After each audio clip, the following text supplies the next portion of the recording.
Everybody sing that shit.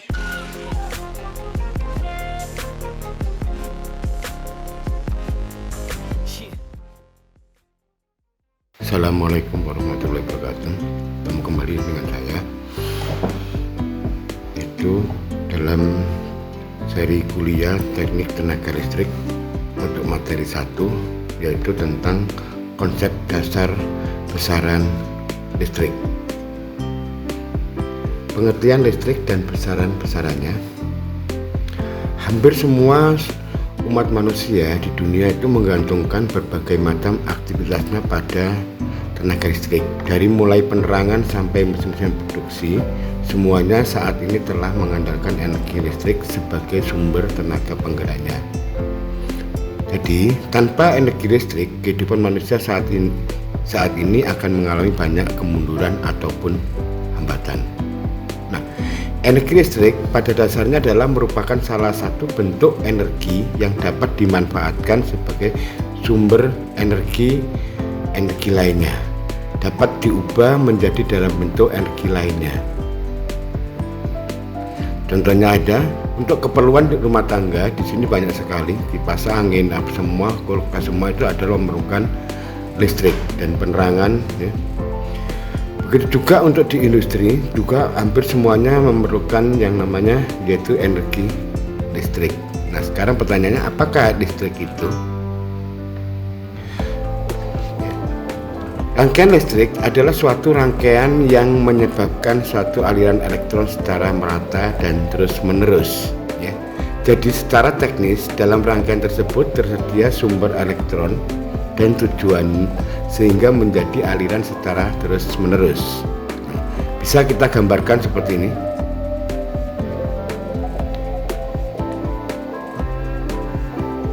Nah, di sini ini adalah satu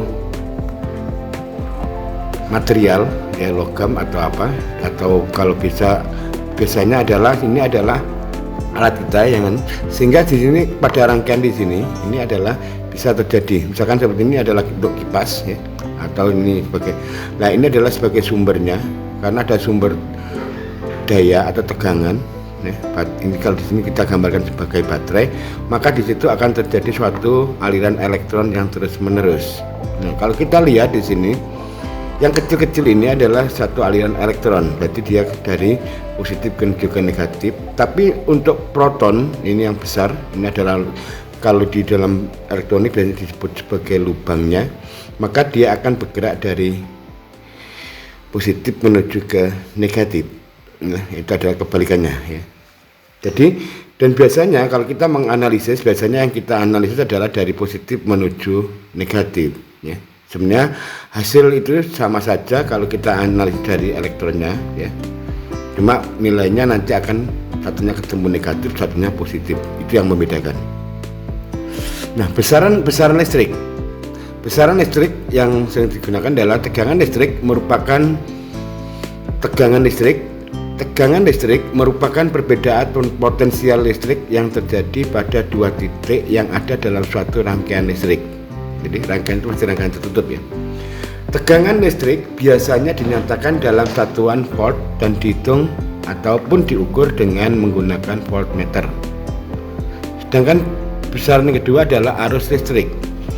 Arus listrik merupakan jumlah muatan listrik yang timbul dari pergerakan elektron dalam satu rangkaian listrik yang diukur dalam satuan waktu tertentu. Besaran arus listrik biasanya dinyatakan dalam atau menggunakan satuan ampere dan diukur dengan menggunakan ampere meter.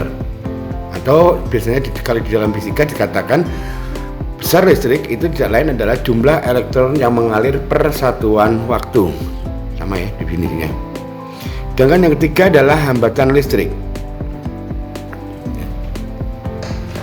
Hambatan listrik merupakan perbandingan tegangan suatu alat elektronik listrik dengan arus listrik yang melewatinya. Hambatan listrik biasanya dinyatakan dalam satuan ohm dan diukur dengan menggunakan ohmmeter. Jadi kalau biasanya suatu alat itu bisa kita asumsikan sebagai resistor R atau hambatan itu jika dia bekerja dalam tegangan listrik DC. Tapi kalau sudah AC, kita asumsikan sebagai rangkaian RL dan C. Gaya gerak listrik atau yang disebut dengan GGL.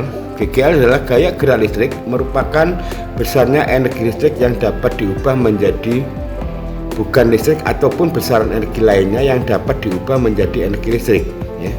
Berarti gerak listrik itu adalah energi yang bisa diubah, karena gerak itu adalah energi listrik yang dapat diubah menjadi bukan listrik, menjadi yang bukan listrik ataupun besaran-besaran energi lainnya, misalkan menjadi gerak, menjadi panas, menjadi cahaya. Nah, itu yang diubah sebenarnya adalah energi listriknya, itu yang disebut dengan GGL, gaya gerak listrik, atau kalau di dalam elektrik sendiri adalah gaya yang digunakan untuk menggerakkan elektron. Besarnya gaya gerak listrik biasanya dinyatakan dalam satuan volt dan diukur dengan menggunakan voltmeter.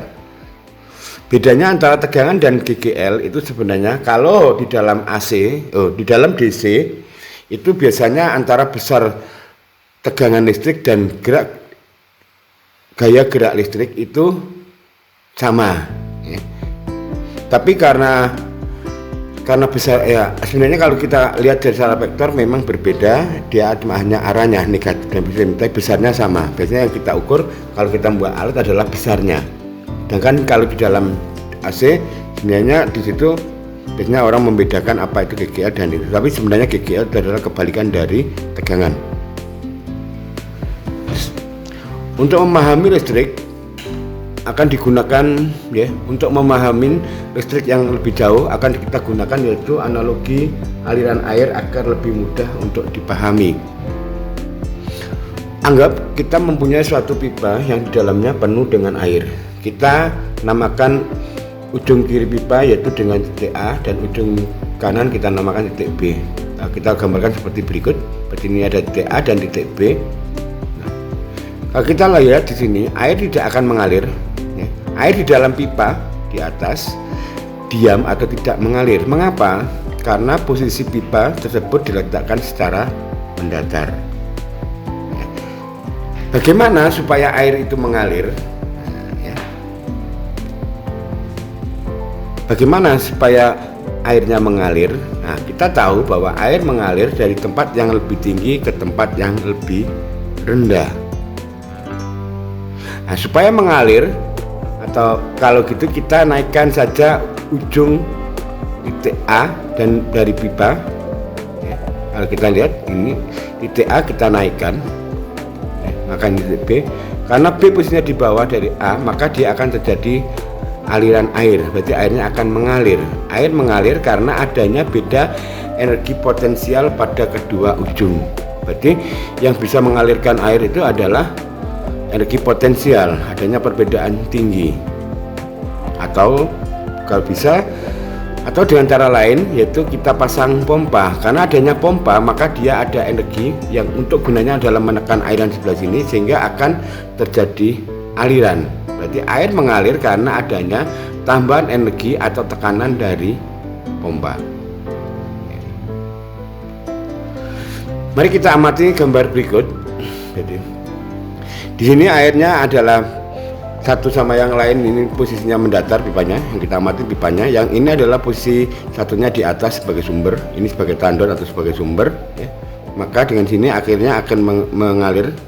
Ya, walaupun tidak terlalu besar, tapi kalau misalkan di sini, maka ini akan jauh lebih cepat.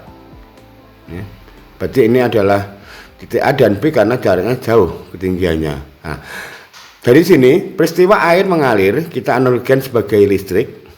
Ya, air yang mengalir kita analogikan sebagai elektron. Ya, elektron yang mengalir. Banyaknya jumlah atau liter air mengalir dalam satuan waktu, contohnya adalah liter per detik, atau disebut dengan debit, kita analogikan sebagai arus. Sesuai dari definisi arus yaitu jumlah banyaknya elektron yang mengalir persatuan waktu yang disebut dengan kuat listrik. Berarti jumlah persatuan waktu. Jadi sesuai ya, dengan liter per detik.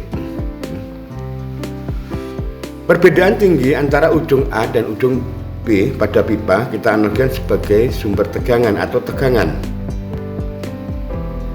Analogi besaran listrik dengan aliran air. Jadi di sini Kita mencoba di sini adalah sebagai tandon dan di sini sebagai penampung dan di sini ada keran. Maka tandon air itu sebagai penghasil energi yang kita kalau di dalam listrik kita namakan power supply. Air yang mengalir dari tandon dapat dimanfaatkan untuk keperluan lain, itu berarti airnya itu adalah sebagai elektron. Ketinggian air dalam tandon terhadap penampung akan menentukan debit air untuk keperluan. Jadi ketinggian air dan adalah besaran energi potensial akan memberikan dorongan pada air untuk mengalir atau yang kita asumsikan atau kita analogikan sebagai tegangan. Debit air, debit aliran air dianalogikan sebagai arus listrik. Jadi tandon sebagai power supply, airnya sebagai elektron. Beda ketinggian di sini adalah sebagai tegangan. Dan debitnya adalah sebagai arus listrik. Sedangkan keran akan mengatur debit air atau menghambat aliran air, menghambat. Nah, maka dianalogikan sebagai hambatan. Berarti keran di sini sebagai hambatan, yaitu dengan simbol R, dan power supply di sini dengan simbol P, tegangan, dan di sini adalah debit persatuan waktu adalah I. Nah, kalau kita lihat dari secara ini materialnya, ini adalah teknik listrik. Kalau materialnya ini adalah elektron dalam fluida, airnya adalah air. Sedangkan besaran dasar dalam listrik di muatan dan di sini massa. Jadi kalau di sini aliran maka listriknya arus, dan kalau fluida atau air itu adalah debit. Potensial adalah tegangan, berarti potensial. Di listrik adalah tegangan, tapi di dalam fluida yang memberikan tekanan adalah tekanannya. Sedangkan daya ini adalah daya listrik, sedangkan ini adalah daya fluida. Berarti kalau ini adalah P kali V kali I atau I kali V, P di sini ada rho P Q. Nah, satuan listrik, tegangan listrik adalah volt, arus listrik adalah ampere, daya listrik adalah watt, dan hambatan adalah ohm. Nah, kita mencari bagaimana hubungan antara beda tegangan, arus, dan hambatan, atau yang biasa disebut dengan hukum Ohm. Untuk menggambarkan hubungan antara voltase atau tegangan, arus, dan hambatan dalam besaran listrik, pada pembahasan ini kita buat suatu ilustrasi tandon air. Berarti saya punya tandon air, seperti tadi. Tinggi air di situ adalah kita tekanan P atau beda tegangan, berarti tegangan listrik, dan besarnya lubang air dianalogikan dengan resistansi atau keran yang tadi, dengan satuannya adalah ohm, dimana makin besar lubang maka makin kecil harga resistansinya. Jadi resistansi sebenarnya dianalogikan dengan besarnya hambatan lubang yang mempengaruhi air keluar. Dengan besarnya air keluar atau debit dianalogikan dengan besarnya arus atau ampere yang mengalir melewati resistansi atau hambatan atau keran, atau lubang. Kita coba mencari hubungannya. Kita ambil kasus 1. Kasus 1 itu ada 2 tangki air dengan lubang keluaran air yang sama, tetapi ketinggian air dalam tangki yang berbeda, maka air yang keluar atau debit air dari kedua tangki akan berbeda. Tangki dengan air yang lebih tinggi akan mengeluarkan air yang lebih banyak, artinya debit airnya yang keluar lebih besar. Jadi kalau kita gambarkan seperti ini, berarti ini ketinggiannya berbeda, sini lebih tinggi dan ini lebih rendah, maka artinya tegangan di sini lebih kecil, di sini lebih besar. Tapi dengan syarat yaitu resistansinya konstan. Berarti ini artinya lubang yang keluar kita buat sama pipa tandon 1 dan tandon 2. Nah, karena ketinggiannya berbeda, berarti arusnya akan lebih besar yang di sini. Jadi untuk besar lubang yang sama atau R-nya konstan, nanti kita buat eksperimen kasus 1. Kalau lubangnya konstan, berarti jika tekanan diperbesar, berarti airnya ditinggikan, tegangan diperbesar, maka debit air akan membesar, artinya arus akan membesar artinya. Agar debit air membesar atau arusnya I membesar, maka tinggi air harus diperbesar atau tegangannya harus diperbesar. Maka dari sini kita akan dapatkan hubungan bahwa kalau V berarti V membesar dan I-nya juga membesar, artinya V berbanding lurus dengan I. Kita tuliskan V ini artinya berbanding lurus dengan I. Sedangkan I, kalau I-nya supaya I-nya membesar maka V-nya harus diperbesar kan gitu. Berarti I berbanding lurus dengan V, sehingga I ini berbanding lurus dengan V. Nah, sehingga disimpulkan bahwa V berbanding lurus terhadap I, atau kebalikannya bahwa I akan yaitu berbanding lurus terhadap V untuk eksperimen kasus pertama. Untuk kasus yang kedua, yaitu kita buat dua tangki air dengan tinggi air berbeda dan air keluar debit air yang sama, maka diperlukan lubang keluar yang berbeda. Agar debit air yang keluar sama, maka tangki dan ketinggian air yang lebih rendah, maka diperlukan lubang keluar yang lebih besar supaya debitnya sama. Atau bisa kita buat seperti ini. Berarti di sini adalah yang kita inginkan adalah debitnya ini sama, ya, berarti jumlah air yang keluar liter per detiknya sama, walaupun tinggi airnya di sini berbeda. Nah, maka karena itu akhirnya lubang atau airnya ini harus dikecilkan atau diperbesar. Oke, dari eksperimen untuk debit air yang sama atau I-nya konstan, jika tinggi air dibesarkan maka atau tegangan diperbesar, maka lubang harus diperkecil agar alirannya sama ya. Jadi hambatannya harus diperbesar. Jadi kalau V-nya saya naikkan supaya I-nya tetap, maka R-nya harus diperbesar. Jika lubang diperkecil, jika lubangnya kita perkecil, hambatannya membesar. Artinya dalam suratnya jika lubang diperkecil artinya hambatannya membesar, maka tinggi air harus diperbesar agar apa?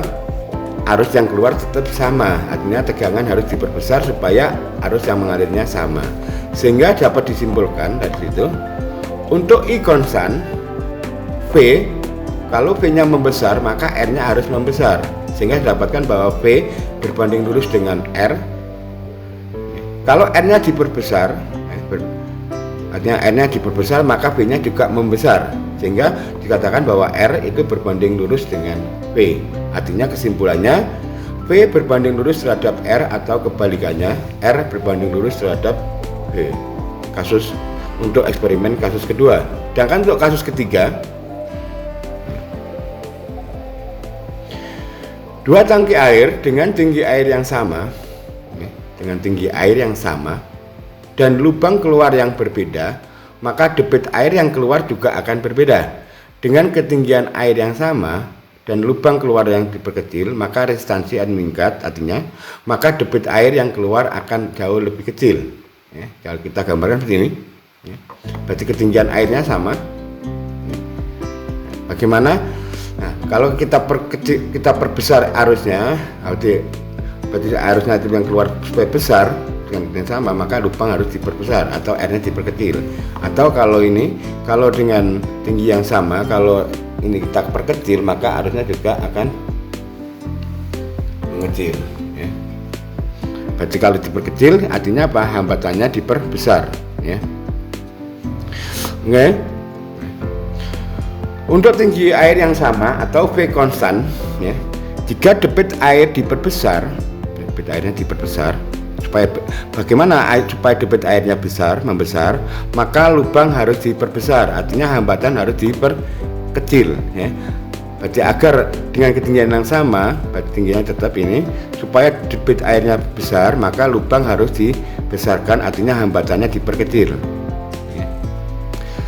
Jika kesimpulannya untuk V konstan, maka I berbanding terbalik dengan R. Artinya kalau I diperbesar atau supaya I membesar, maka lubangnya harus diperbesar. Artinya hambatannya diperkecil ya.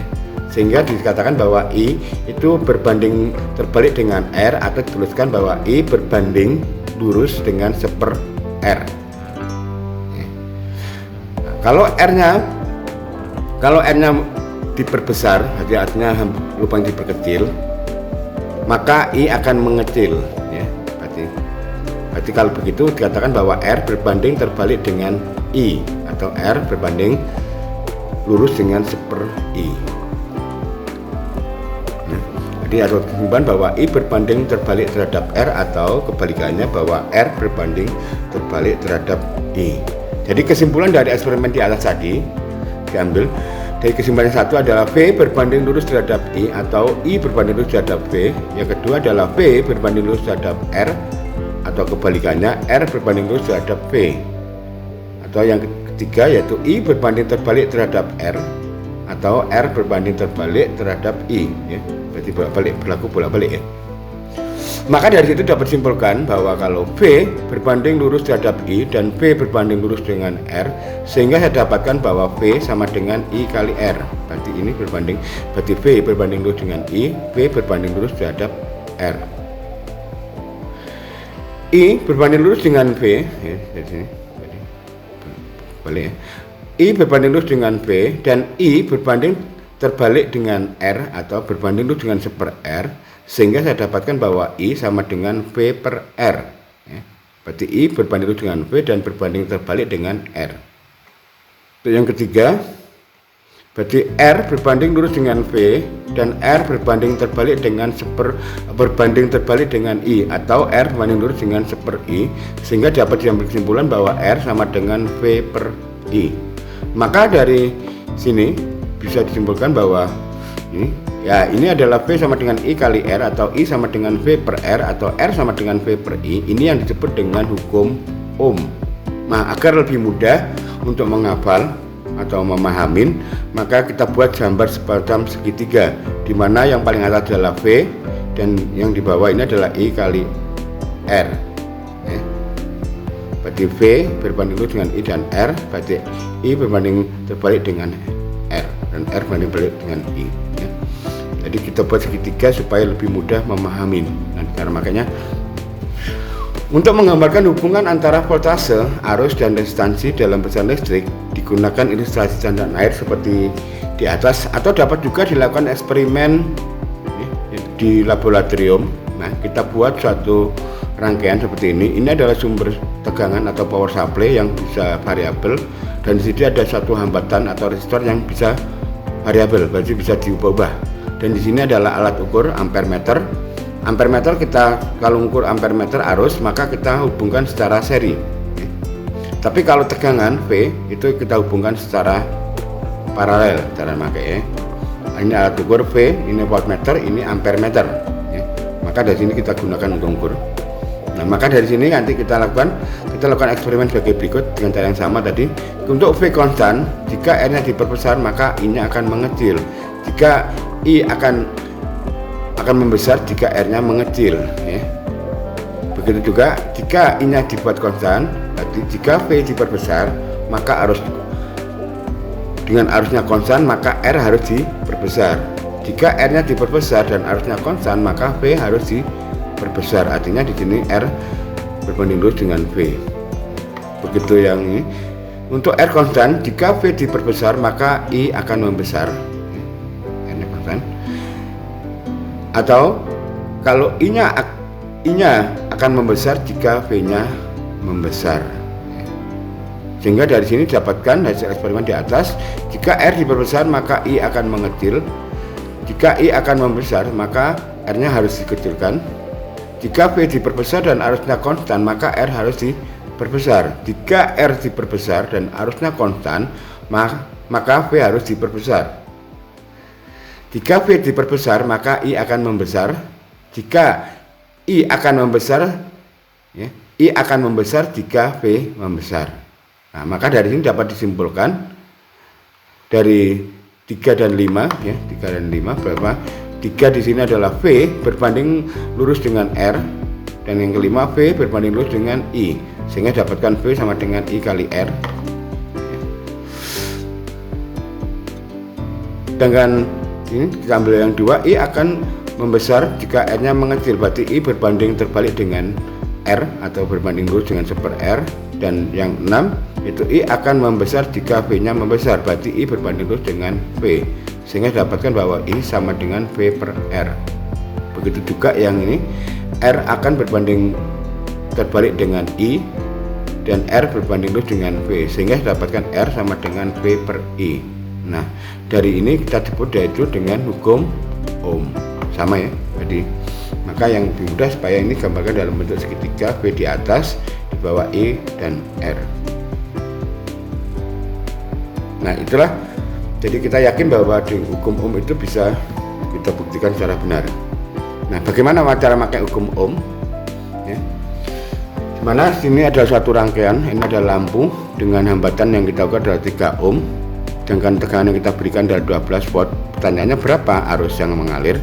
Maka kita dapatkan mudah bahwa I, ya, sehingga dapatkan E dibagi dengan R, E atau V ya, berarti 12 dibagi 3 sama dengan 4 ampere. Berarti arus yang mengalir ini adalah 4 ampere. Atau kebalikannya, berarti ini ada sumber tegangan yaitu E atau V 36 volt, dan arus yang mengalir kita tahu bahwa 1,4 kita ukur I sama dengan 4 ampere. Tanya berapa hambatan lampu ya, maka kita dapatkan bahwa R sama dengan E bagi I, 36 dibagi 4 sama dengan 9 ohm. Berarti ini hambatan ini besarnya adalah 9 ohm. Nah, kalau di sini berapa tegangan yang harus dipasang jika lampunya kita tahu bahwa hambatannya 7 ohm dan arus yang mengalir ini supaya dia menyala adalah yaitu 2 ampere, maka saya dapatkan bahwa E atau V sama dengan I kali R, 2 kali 7 sama dengan 14 volt. Nah, itu adalah salah satu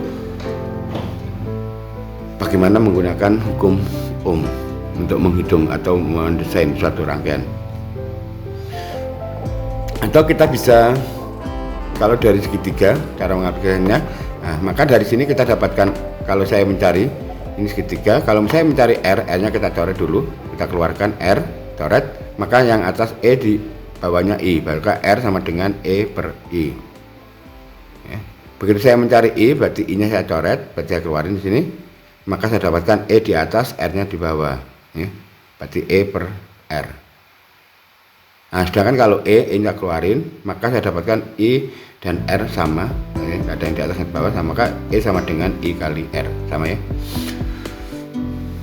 Nah, sedangkan untuk daya listrik kita tahu bahwa P itu sama dengan V kali I, ya. Kita tahu bahwa I itu sama dengan V dibagi R, ya. Maka saya dapatkan bahwa P itu sama dengan V kuadrat per R atau E kuadrat ya, V atau E ya. Sedangkan P di sini kalau saya ganti V-nya dengan I kali R, kita tahu bahwa V sama dengan I kali R atau E sama dengan I kali R, maka dapatkan I kuadrat kali R ya. Daya satuannya adalah watt. Terima kasih, semoga bermanfaat. Assalamualaikum warahmatullahi wabarakatuh.